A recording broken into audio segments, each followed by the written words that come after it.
The morning sun cast long shadows across the courtyard of Buckingham Palace as Rebecca Chen adjusted her red tunic one final time. Her hands trembled slightly, not from cold, but from pure excitement. After 5 years of dedicated service in the Queen's Guard, she was finally getting her dream assignment. Today, she would stand guard at the main entrance during the Diamond Jubilee celebrations. Rebecca had grown up in a small town outside Manchester, where her grandmother used to tell her stories about the royal family. As a little girl, she would march around their tiny garden, pretending to be one of the famous guards in their tall black hats and bright red uniforms. Her friends thought she was crazy when she announced at age 16 that she wanted to join the military and eventually become a royal guard. "You're too short," her brother had teased, "and girls don't do that job." But Rebecca proved everyone wrong. She spent 2 years getting in perfect physical shape, studying military history, and practicing the art of standing perfectly still for hours. When she finally enlisted, she threw herself into training with a passion that impressed even the toughest drill sergeants. The path to becoming a royal guard wasn't easy. Only the best soldiers even got considered for the position. They had to pass rigorous physical tests, background checks, and psychological evaluations. Rebecca remembered the day she found out she'd been selected. She called her grandmother, immediately tears streaming down her face. "Gran, I made it," she had whispered into the phone. "I'm going to be one of the Queen's Guards." Her grandmother had cried too. "Your grandfather would be so proud, love. He always said you had the heart of a lion." Now, 5 years later, Rebecca had earned the respect of her fellow guards and her commanding officers. She'd stood guard at various royal residences, participated in state ceremonies, and even met several members of the royal family. But the Diamond Jubilee was different. This was the biggest celebration in decades, and millions of people from around the world would be watching. As Rebecca walked toward her assigned post, she passed other guards taking their positions. The atmosphere was electric with anticipation. Tourists were already gathering behind the barriers, cameras ready, hoping to catch a glimpse of the royal family or get the perfect photo with one of the famous guards. Rebecca's commanding officer, Captain Williams, approached her with a serious expression. He was a veteran with over 20 years of service, and Rebecca had always looked up to him. "Chen," he said, using her last name as was customary, "you've got the main entrance today. It's going to be busy, probably the busiest day you've ever experienced. Remember your training, stay focused, and don't let anyone break your concentration." "Yes, sir," Rebecca replied crisply. "I won't let you down." Captain Williams smiled slightly. "I know you won't. You're one of our best. Just remember, people are going to try everything to get a reaction out of you. They'll take photos, ask questions, even try to touch you. Some tourists think we're just actors in costumes. Stay professional, stay calm, and if anyone gets too aggressive, the security team will handle it." Rebecca nodded. She'd dealt with difficult tourists before, but never on this scale. The Diamond Jubilee was bringing visitors from every corner of the globe, and she knew some of them might not understand the seriousness of her role. As she took her position at the main gate, Rebecca felt a surge of pride. The weight of her rifle, the stiffness of her uniform, the heat building under her tall bearskin hat, it all felt perfect. This was what she'd worked for her entire adult life. The first wave of tourists began arriving shortly after she took her post. Most were respectful, taking photos from a distance and speaking in hushed, reverent tones. Children pointed excitedly, their eyes wide with wonder. Rebecca had to fight back a smile when she heard a little boy tell his mother, "She looks like a real princess guard." As the morning progressed, the crowds grew larger and more diverse. Rebecca could hear dozens of different languages being spoken around her. Tour guides explained the history and significance of the guards to their groups. Most visitors seemed genuinely fascinated by the tradition and ceremony, but Rebecca also noticed some people who seemed less interested in the history and more focused on getting attention for their social media posts. She watched from the corner of her eye as several tourists posed dramatically next to other guards, making silly faces or pretending to march alongside them. One young man spent nearly 10 minutes trying to make the guard next to the side entrance, laugh pulling increasingly ridiculous faces and making jokes. The guard remained perfectly still, professional as always. Eventually, the tourist gave up and moved on, but not before posting a video claiming the guard was rude for not responding to his hilarious performance. Rebecca had been warned about this kind of behavior in training. Social media had changed the way people interacted with the guards. Many tourists now saw them as props for their photos, rather than professional soldiers doing an important job. It was frustrating, but part of the role was dealing with all kinds of people with patience and grace. As the afternoon approached, Rebecca noticed the crowd was getting more energetic. People were excited about the possibility of seeing members of the royal family, and the atmosphere was becoming more charged. She could feel the anticipation building around her. A group of elderly American tourists stopped in front of her, and she could hear them discussing the history of the guards.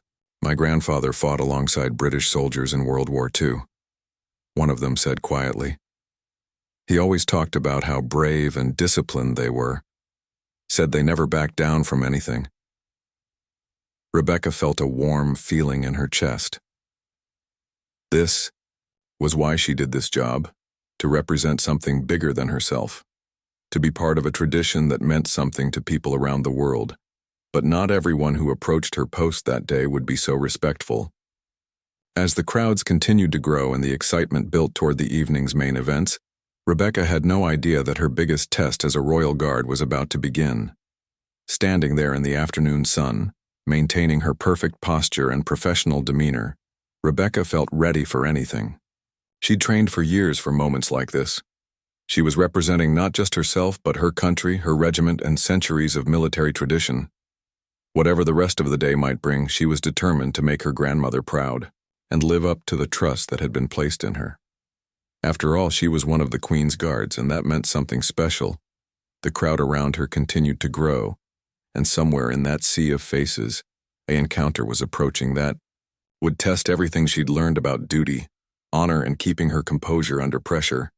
The afternoon sun beat down mercilessly as Linda Patterson stepped out of her luxury hired car near Buckingham Palace. She was wearing a designer outfit that probably cost more than most people made in a month, and her perfectly styled blonde hair hadn't moved despite the London breeze. Linda was used to getting attention wherever she went, and today was no different. Linda had flown in from New York just 2 days earlier with her husband and teenage daughter for the Diamond Jubilee celebrations. As the wife of a successful investment banker, she was accustomed to a certain level of treatment wherever she traveled. 5-star hotels, first-class flights, private tours, these were just normal parts of her life. "Mom, can we just take some quick photos and go?" her 16-year-old daughter Ashley asked, looking embarrassed by her mother's loud voice and demanding tone with their tour guide. "Nonsense," Linda replied, adjusting her expensive handbag. "We paid good money for this trip, and I want to see everything, especially those famous guards everyone talks about." Linda had spent the morning at Harrods buying souvenirs and complaining about the prices, even though money wasn't really an issue for her family. She'd then had lunch at an exclusive restaurant where she'd sent back her meal twice, claiming it wasn't prepared correctly. The waitstaff had been polite but clearly relieved when she finally left. Now approaching the palace gates, Linda felt excited about getting some photos that would impress her friends back home. She'd been posting constantly on social media since arriving in London, making sure everyone knew she was having an amazing royal experience. As they walked toward the main entrance where Rebecca was standing guard, Linda's eyes lit up. Here was exactly what she'd been looking for, one of the famous guards in the red uniform and tall black hat. "Perfect," Linda announced loudly, pulling out her phone. "Ashley, come here, we're getting pictures with this one." Ashley hung back, sensing something in her mother's tone that made her uncomfortable. "Mom, maybe we should just take pictures from here. She looks like she's working." But Linda was already approaching Rebecca's post, her phone held high. She began taking photos from different angles, moving closer with each shot. Rebecca remained perfectly still, staring straight ahead as she'd been trained to do. "Excuse me," Linda called out as if Rebecca was a store employee. "Can you look this way for a picture?" Rebecca didn't respond, maintaining her professional stance. She'd been warned this would happen.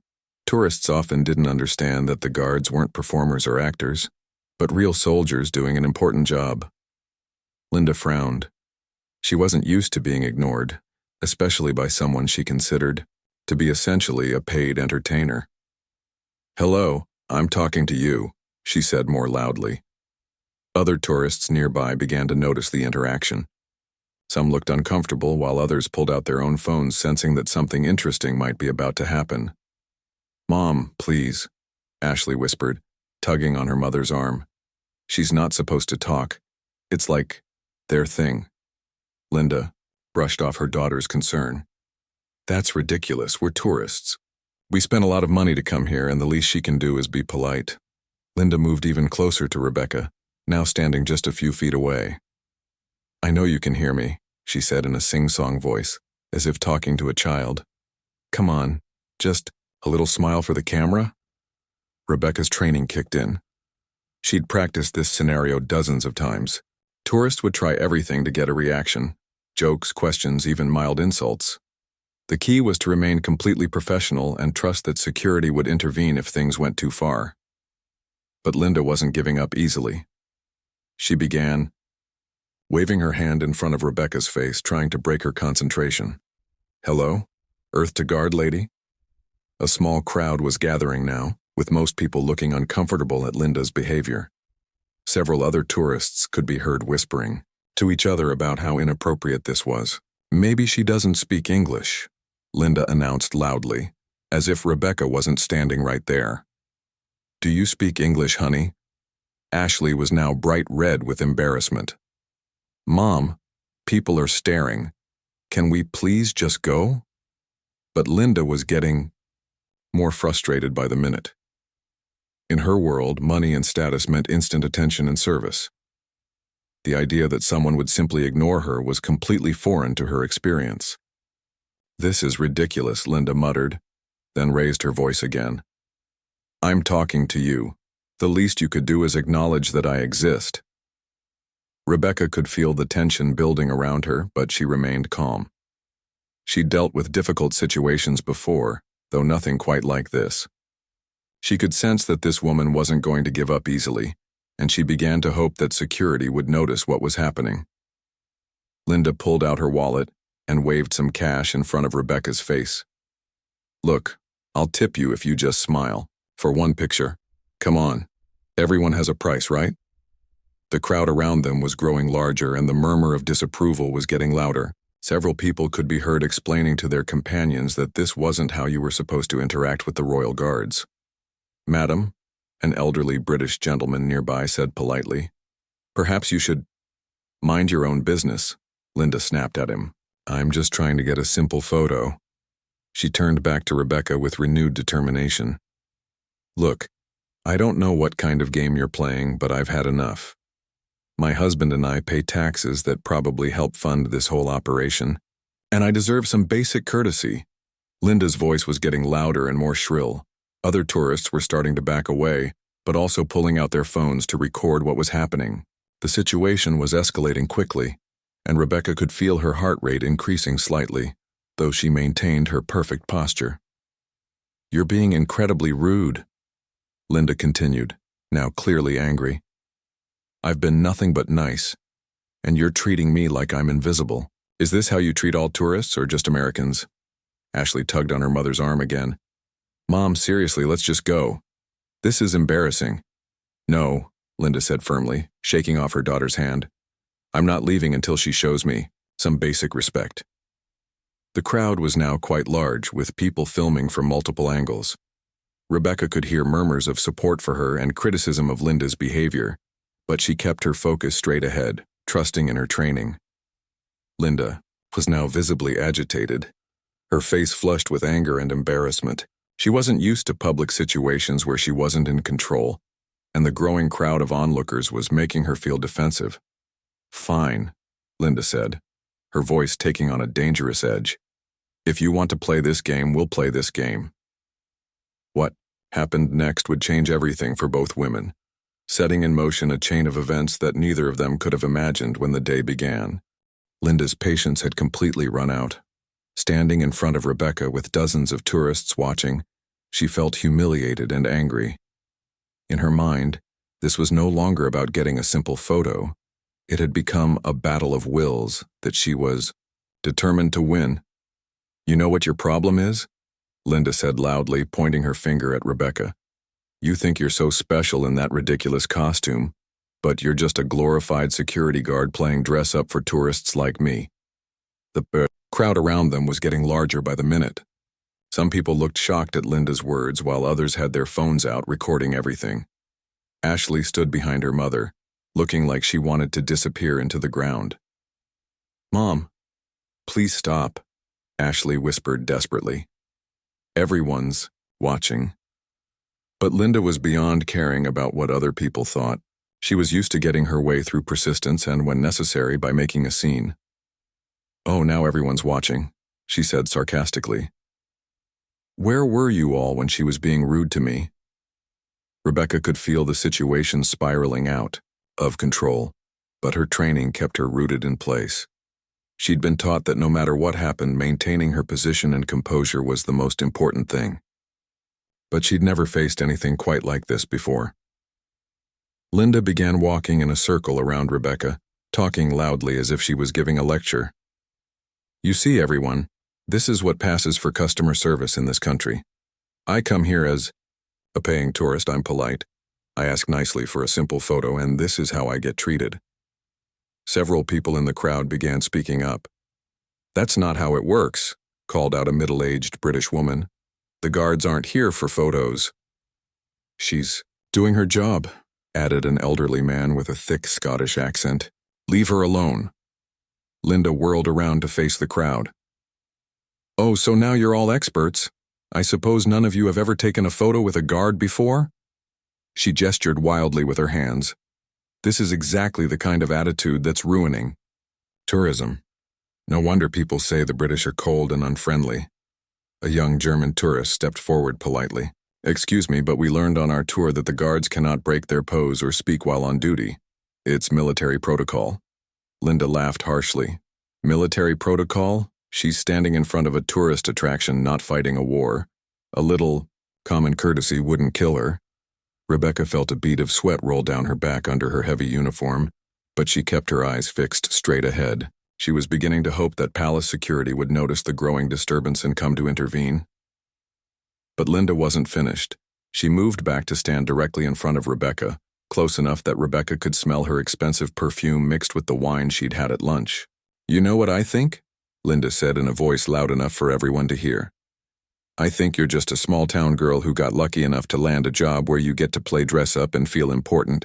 But really, you're nothing special." The crowd gasped audibly. Several people began calling out for Linda to stop, but she was too caught up in her anger to listen. "Look at you," Linda continued, her voice getting more vicious. "Standing there like a statue thinking you're so dignified. But you're just a servant, aren't you? Your job is to entertain tourists like me, and you're failing miserably at it." Ashley was now pulling more urgently on her mother's arm.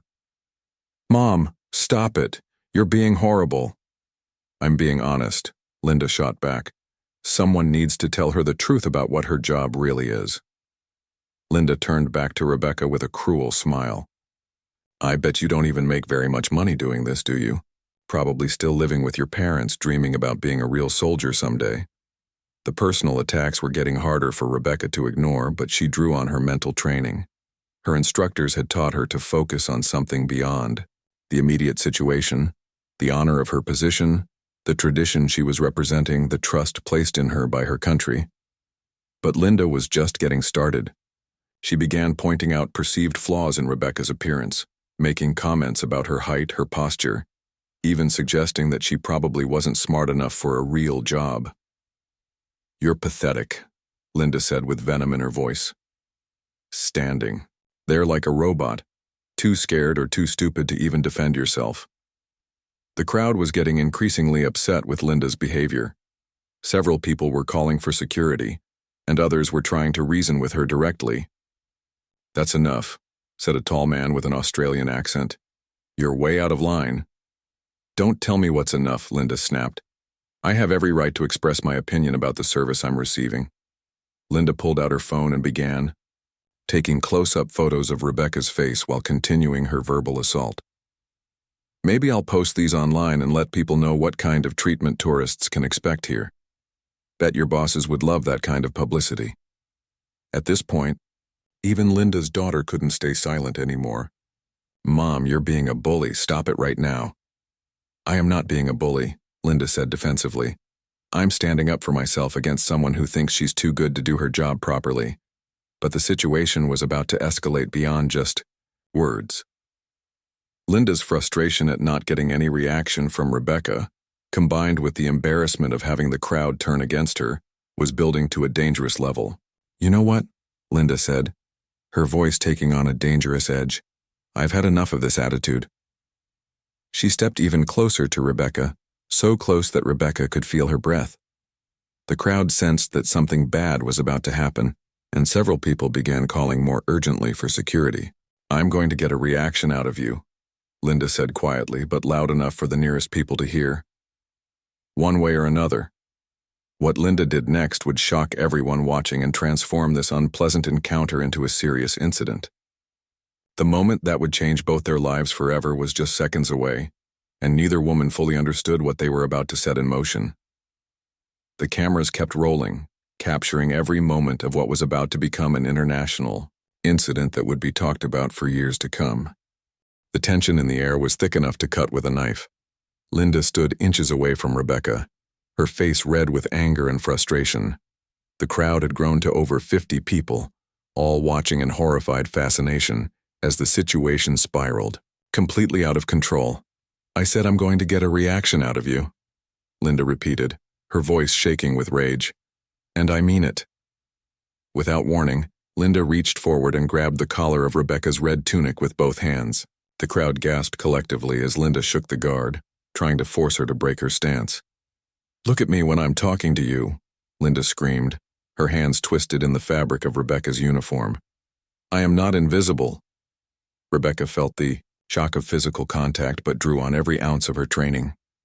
Even with someone literally grabbing her uniform and shaking her, she maintained her military bearing. Her rifle remained steady, her expression unchanged, though her heart was pounding. The crowd erupted in shouts of outrage. Let go of her! Call the police! Someone stop this woman! Ashley was crying now, trying desperately to pull her mother away. Mom, you're hurting her, stop it! But Linda was beyond reason. Years of getting her way through money and aggression had led to this moment where she couldn't accept that someone wouldn't bend to her will. She tightened her grip on Rebecca's collar, pulling the fabric so hard that it was cutting into Rebecca's neck. You think you're so tough?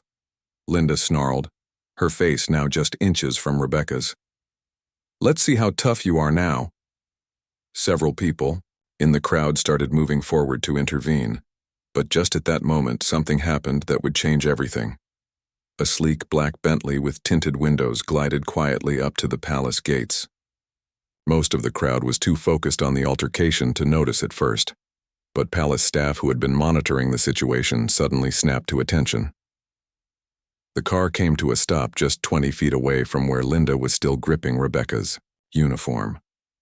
The driver quickly got out and moved to open the rear passenger door.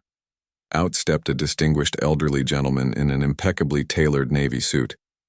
He was tall and slender, with silver hair and the kind of bearing that spoke of decades of authority and responsibility. Despite being in his 70s, he moved with purpose and grace.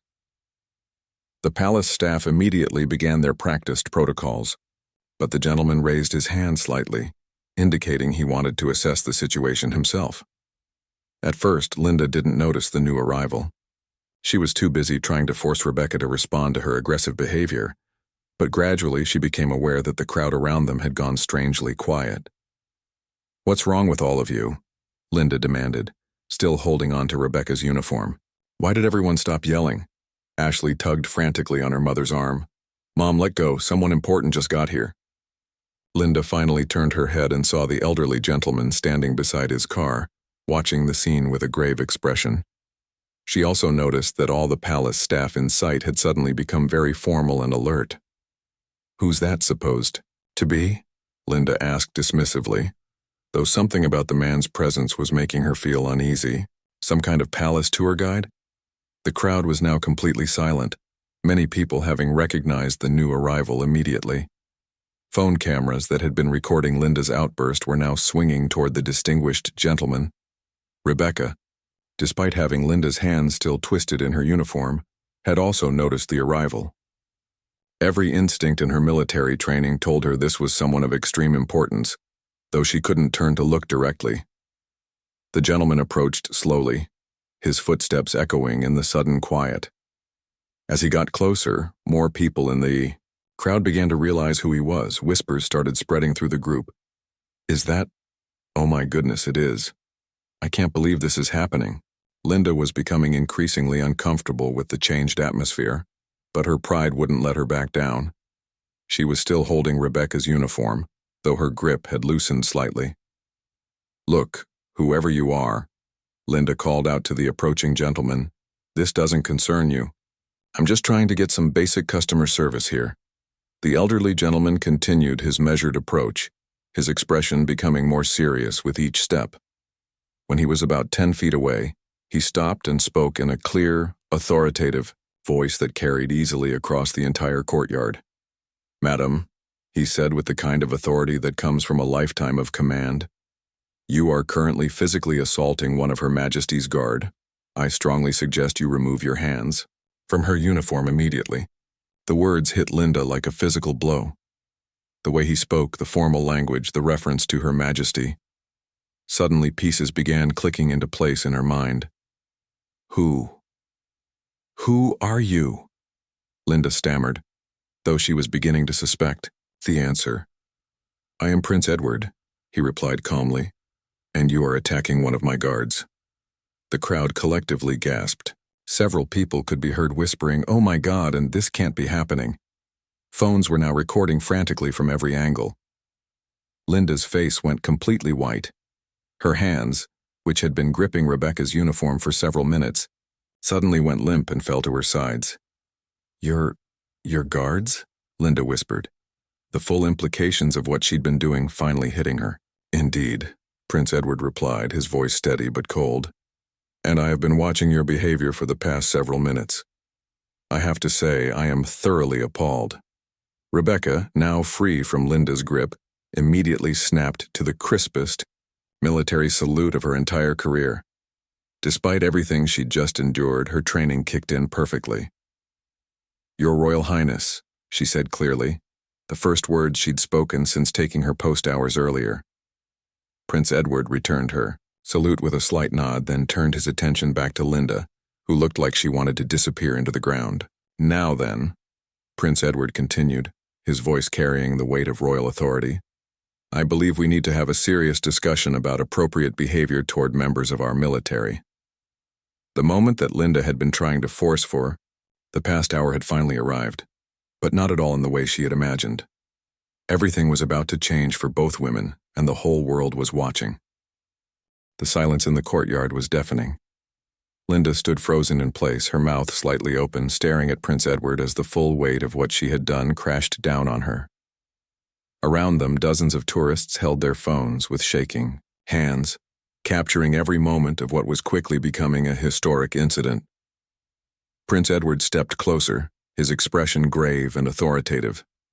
Despite his age, there was nothing frail about his presence. This was a man who had spent decades in public service dealing with everything from state ceremonies to international diplomacy, and his disapproval was palpable. Let me make sure I understand what has transpired here, Prince Edward said, his voice carrying clearly across the courtyard. You have spent the better part of an hour verbally abusing one of our finest guards, culminating in a physical assault on a member of Her Majesty's military. Linda's hands were shaking now. I didn't know. I didn't realize. You didn't realize what? Prince Edward asked pointedly. That she was a real person deserving of basic respect? That she was a trained soldier doing her duty? Or that your behavior was completely inappropriate regardless of who was watching? Ashley stepped forward, tears streaming down her face. Your Highness, I'm so sorry. I tried to stop her. I tried to tell her this was wrong. Prince Edward's expression softened slightly as he looked at the teenager. "Young lady, you have nothing to apologize for. Your mother's choices are not your responsibility." He turned back to Linda, his stern demeanor returning. "However, your mother's actions are very much her responsibility, and they carry serious consequences." Linda finally found her voice, though it came out as barely more than a whisper. I'm sorry. I didn't mean...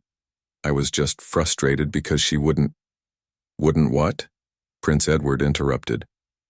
Wouldn't break military protocol to satisfy your desire for a photograph? Wouldn't abandon her duty to provide you with entertainment? The prince gestured toward Rebecca, who remained at perfect attention. This young woman has maintained her composure and professionalism while being subjected to verbal abuse and physical assault. She has upheld the finest traditions of our military service under circumstances that would test anyone's resolve. Rebecca felt a surge of pride and relief. After an hour of enduring Linda's attacks without being able to defend herself, hearing Prince Edward acknowledge her professionalism meant everything. "Your Royal Highness," Rebecca said, her voice steady despite everything she'd been through. "I was simply doing my duty." Prince Edward smiled slightly, the first time his expression had warmed since arriving. "Indeed you were, and you did it admirably." He turned back to address the crowd that had gathered. "Ladies and gentlemen, what you have witnessed here today is the difference between honor and entitlement. This guard," he gestured to Rebecca, "represents the very best of British military tradition. She maintained her dignity and discipline, under attack, never once forgetting her duty or her training." The crowd murmured agreement, and several people began clapping. The applause grew until nearly everyone was joining in, showing their support for Rebecca and their disapproval of Linda's behavior. Linda looked around desperately, realizing that she had become the villain in a story that was being watched by dozens of people and recorded for posterity. "Please," she said, stepping toward Prince Edward. "I made a mistake. I'm sorry. Can't we just forget this happened?" Prince Edward's expression remained stern. "I'm afraid that's not possible. You have committed assault on a crown servant, which is a serious offense under British law. This cannot and will not be simply forgotten." At that moment, two palace security officers approached from different directions. They had clearly been coordinating their response and waiting for the right moment to intervene. "Your Royal Highness," one of them said respectfully, "how would you like us to proceed?" "Please escort this woman to the security office." "Prince," Edward replied, "she will need to be formally processed for assault charges." Linda's face went from white to gray. "Assault charges? But I barely touched her." "You grabbed her uniform, shook her, and caused physical distress," Prince Edward replied. "Matter-of-factly, that constitutes assault under any reasonable definition. The fact that it was committed against a member of our military makes it even more serious." As the security officers approached Linda, she became increasingly desperate. "Wait, I'm an American citizen. I have rights. My husband is a very important businessman." "Your nationality and your husband's profession are irrelevant," Prince Edward replied coolly. "British law applies to everyone within our borders, regardless of their background or perceived status." One of the security officers spoke to Linda in a professional tone. "Ma'am, you need to come with us now. You have the right to contact the American embassy and you'll be able to arrange legal representation." Linda looked around wildly, as if hoping someone in the crowd would come to her defense. Instead, she saw dozens of faces looking back at her with expressions ranging from disgust to pity. "This is insane," Linda said, her voice rising again. "I'm the victim here. She ignored me. She was rude." Prince Edward shook his head slowly. "The only victim here is this guard, who was subjected to your inexcusable behavior. Your complete inability to accept responsibility for your actions only makes this situation worse." As the security officers began to escort Linda away, she continued protesting. "You can't do this. I'll call my lawyer. I'll call the embassy. This is harassment." Ashley followed behind, crying and apologizing to everyone she passed. The crowd parted to let them through, many people shaking their heads in disbelief at what they had witnessed. Once Linda was out of sight, Prince Edward turned his full attention back to Rebecca. "Are you hurt?" he asked with genuine concern. "No, Your Royal Highness," Rebecca replied. "Thank you for asking." "Good," Prince Edward said. "I want you to know that your conduct today has been exemplary. You maintained your bearing under extremely difficult circumstances, and you have brought honor to your regiment and to the crown." Rebecca felt tears welling up in her eyes, though she blinked them back. "Thank you, Your Royal Highness. That means more than I can express." Prince Edward nodded approvingly. "I'll be speaking with your commanding officer about this incident, not because you've done anything wrong, but because what you've done right deserves recognition." As Prince Edward prepared to continue into the palace, the crowd around them remained hushed and respectful. What they had just witnessed was unprecedented. A real-time demonstration of justice, honor, and the consequences of entitled behavior. The incident was far from over, though. Within hours, the videos being recorded would be spreading across the internet, making both women famous in ways neither had ever imagined. The palace security office was a world away from the tourist-friendly exterior of Buckingham Palace. Linda found herself in a small, windowless room with fluorescent lighting and official portraits of the royal family looking down from the walls. The reality of her situation was beginning to sink in as she sat across from Detective Inspector Janet Morrison of the Metropolitan Police. "Mrs. Patterson," Detective Morrison began, consulting her notes, "you are being charged with assault on a crown servant, which is a serious offense under British law. Do you understand the charges being brought against you?" Linda's hands were still shaking. "This is all a misunderstanding. I never meant to hurt anyone. I was just trying to get a photo." "According to multiple witness statements and video evidence," Detective Morrison continued, "you grabbed Guard Chen's uniform with both hands and shook her while she was performing her duties. Is this accurate?" Linda looked around the room desperately, as if hoping to find some escape route. "She was being rude to me. She completely ignored me when I was being polite." "Mrs. Patterson," the detective said patiently, "the guards are not permitted to interact with tourists while on duty. This is well-established protocol that has been in place for decades. Were you aware of this?" "No one told me that," Linda protested. "How was I supposed to know?" Detective Morrison pulled out a tablet and showed Linda a screenshot from the palace's official website.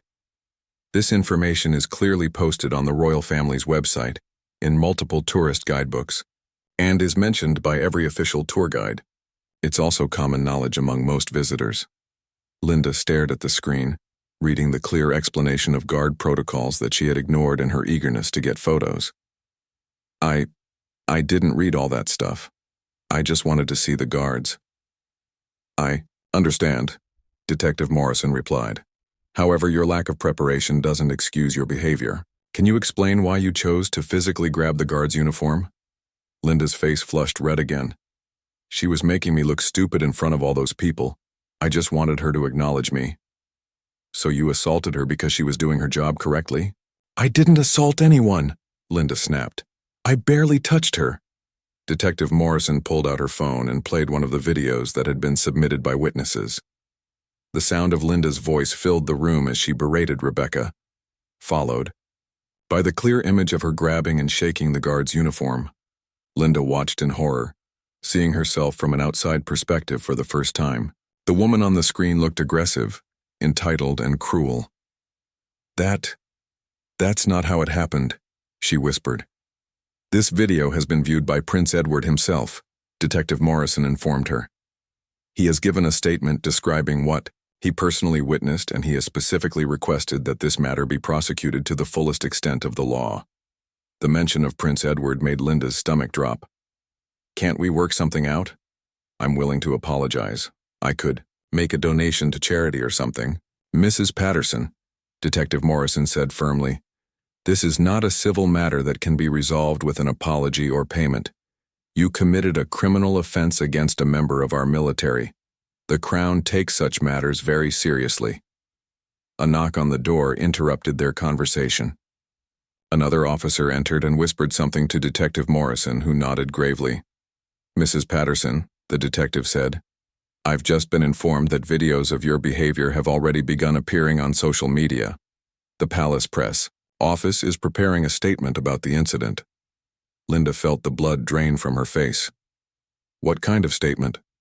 They will be confirming that an American tourist was arrested for assaulting a royal guard and that Prince Edward personally intervened in the situation.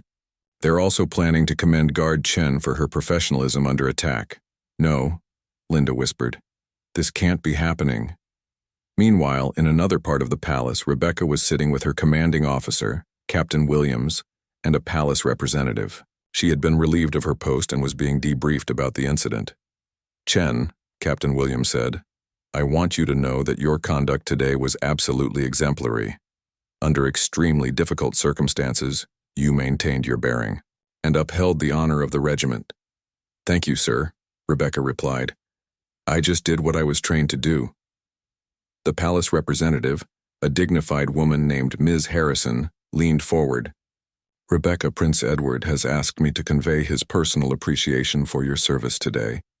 He was genuinely impressed by your professionalism. Rebecca felt a surge of pride. That means everything to me, ma'am. There's more, Ms. Harrison continued. Given the nature of this incident and the way it's likely to be covered in the media, the palace would like to arrange some additional support for you. We expect there will be significant public interest in your story. Captain Williams nodded. We're also reviewing your service record for possible commendations. What you endured today went far beyond normal duty expectations. Back in the security office, Linda was learning about the legal consequences she was facing. Detective Morrison had explained that assault on a crown servant could result in up to 6 months in prison and substantial fines. I want to call my lawyer, Linda said quietly, and the American embassy. Of course, Detective Morrison replied. You have every right to legal representation. However, I should warn you that this case will likely attract significant media attention, especially given Prince Edward's involvement. Linda put her head in her hands. My husband is going to kill me. This will ruin his business. You should have considered that before you decided to assault a guard, Detective Morrison said bluntly. Ashley, who had been waiting in another room, was finally allowed to see her mother. She entered the security office with red, puffy eyes. Mom, she said quietly. Dad's on his way from the hotel. He's really upset. Linda looked up at her daughter, seeing the disappointment and embarrassment in her face. Ashley, I'm sorry. I never meant for this to happen. You were so mean to her, Mom, Ashley said, tears starting again. She was just doing her job and you were horrible to her. I've never been so embarrassed in my life. Detective Morrison watched the family interaction with professional detachment, but she couldn't help feeling some sympathy for the teenager who was clearly mortified by her mother's behavior. Mrs. Patterson, the detective said, you'll be processed and released on bail pending your court appearance. However, your passport will be held until your case is resolved. How long will that take? Linda asked desperately. Given the high-profile nature of this case and Prince Edward's involvement, I expect it will be expedited, probably within 2 weeks. Linda realized she would be stuck in London, facing criminal charges, while videos of her worst moments spread around the world. The vacation that was supposed to impress her friends had turned into the most humiliating experience of her life. As the paperwork was being completed, Detective Morrison received another message. Mrs. Patterson, she said, I'm told that the first news reports are already going online. You might want to prepare yourself for significant media attention. Linda closed her eyes, knowing that her life was about to change forever, and not in any way she could have imagined when she woke up that morning.